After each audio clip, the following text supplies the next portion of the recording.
Marion mouthed, one eyebrow raised. "Do I know you?" "Forgot it," Juno mouthed back, smiling with what she hoped was an air of contrite apology.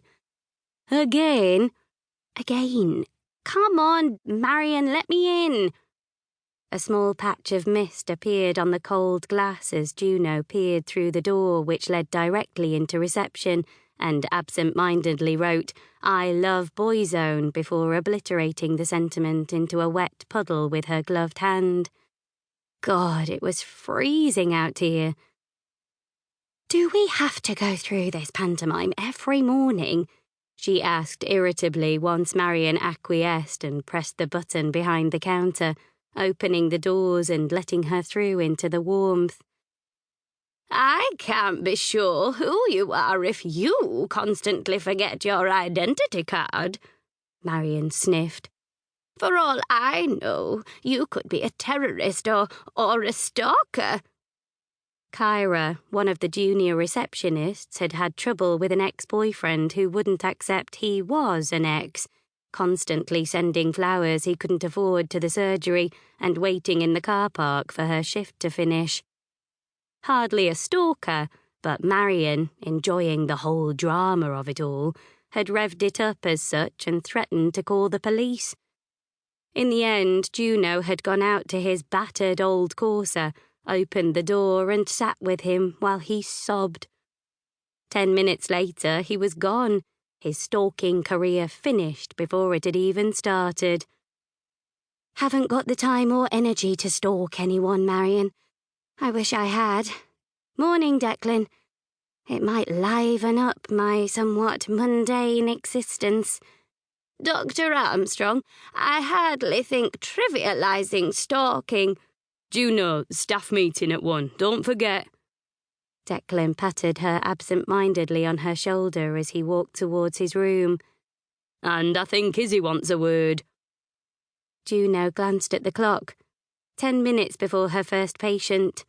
On this miserable Monday morning in the second week of January, the punters were already forming a queue outside the surgery, coughing their weekend-acquired bugs into man-sized tissues and alternating between wiping viscous green snot from offspring's noses and admonishing owners of said noses as to the dire consequence of continuing to run out into the rapidly filling-up car park.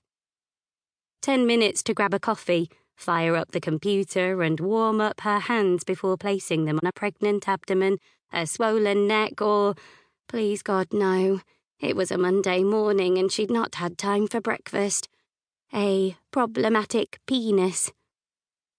Juno had been working 3 days a week as a GP at Westenbury Surgery for the past 2 years, ever since Fraser, her husband, had landed his dream job at PLK Chemicals just outside Leeds, moving them down from Aberdeen to head up the research team there. While Fraser was a Scot, born and bred in Glasgow, Juno was back on home territory in Westenbury, her parents having moved to this rather beautiful part of Yorkshire from Oxford when she was just 6. She'd not particularly wanted to come back to Mid-Hope, the large town bang in the middle of Leeds and Manchester.